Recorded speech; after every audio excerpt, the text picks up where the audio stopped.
प्रिय साथियों, समाजवादी पार्टी और पार्टी के वरिष्ठ राज्यसभा सांसद और सुप्रीम कोर्ट के वकील श्री कपिल सिब्बल जी द्वारा वोटों की गिनती के समय कुछ बातों का विशेष ध्यान रखने के निर्देश जारी किए गए हैं, जिन्हें इस वीडियो के माध्यम से आपसे साझा कर रहा हूं। गिनती की प्रक्रिया आरंभ होने पर चुनाव आयोग के कर्मचारी द्वारा मशीन ऑन करने पर सबसे पहले ईवीएम इज ऑन ECI प्रदर्शित होगा।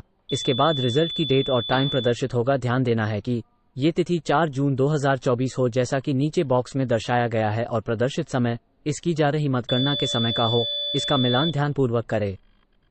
इसके बाद डिस्प्ले पर ईवीएम के इस कंट्रोल यूनिट का सीरियल नंबर प्रदर्शित होगा। आपको विशेष रूप से इस नंबर का मिलान आपको उपलब्ध करवाई गई मतगणना पर्ची पर ऊपर दिए गए सीरियल नंबर से करना है, जैसा कि स्क्रीन पर दिए गए बॉक्स में भी उदाहरण के लिए दर्शाया गया है।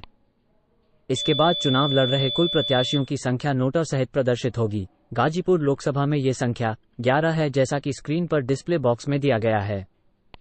इतनी प्रक्रिया से संतुष्ट होने के बाद ही चुनाव मतगणना कर्मचारी को रिजल्ट सील खोलने और रिजल्ट प्रदर्शित करने की अनुमति दे। आप सभी मतगणना एजेंटों को मतगणना प्रक्रिया के लिए इस प्रकार की पर्ची उपलब्ध करवाई गई है, जो स्क्रीन पर प्रदर्शित है, जिसमें आपकी विधानसभा का नाम अंकित है। इस पर्ची पर लगे स्टिकर पर मतगणना का चक्र, टेबल का नंबर, बूथ का नंबर और नाम, साथ ही साथ मतदान में प्रयुक्त ईवीएम का सीरियल नंबर पहले से आपको दे दिया गया है, जिसका आपको ध्यानपूर्वक मिलान करवाना है।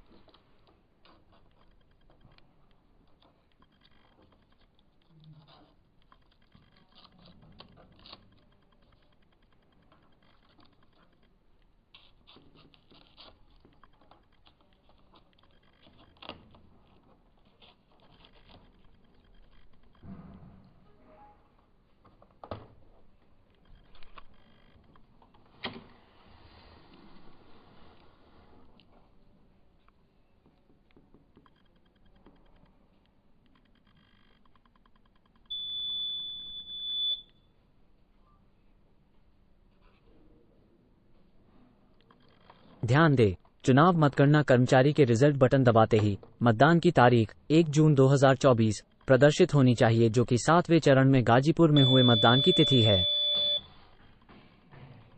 इसके बाद मतदान का समय प्रदर्शित होगा, जो कि आमतौर से सुबह 7 बजे से शाम 6 बजे के बीच होता है। मशीन इसे 7 से 18 बजे के मध्य प्रदर्शित करेगी, जैसा कि बॉक्स में दिया गया है। इस दिनांक या समय में अंतर होने पर अपनी आपत्ति तुरंत दर्ज करवाएं। इसके बाद एक बार पुनः डिस्प्ले पर ईवीएम का सीरियल नंबर प्रदर्शित होगा। इसका मिलान आपको उपलब्ध करवाई गई मतगणना पर्ची के ऊपर दिए गए सीरियल नंबर से पुनः करना है, और कुल प्रत्याशियों की संख्या प्रदर्शित होगी, जैसा कि स्क्रीन पर दिए गए बॉक्सों में भी उदाहरण के लिए दिया गया है। इसके बाद कुल पड़े वोटों की संख्या प्रदर्शित होगी, जिसे नोट कर ले।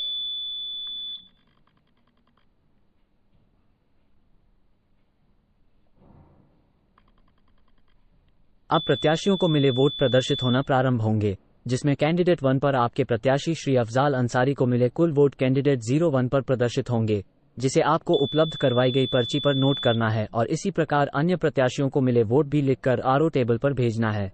कोई त्रुटि होने या नोट न कर पाने की स्थिति में आप चुनाव मतगणना कर्मी को ये प्रक्रिया पुनः दोहराने के लिए कह सकते हैं। इस प्रकार मतगणना के सभी चक्रों को पूरा करना है। धन्यवाद। यूपी में साइकिल ही चलेगी, नहीं किसी की दाल गलेगी। समाजवाद को मिले बहुमत, अखिलेश यादव को जीत मिलेगी।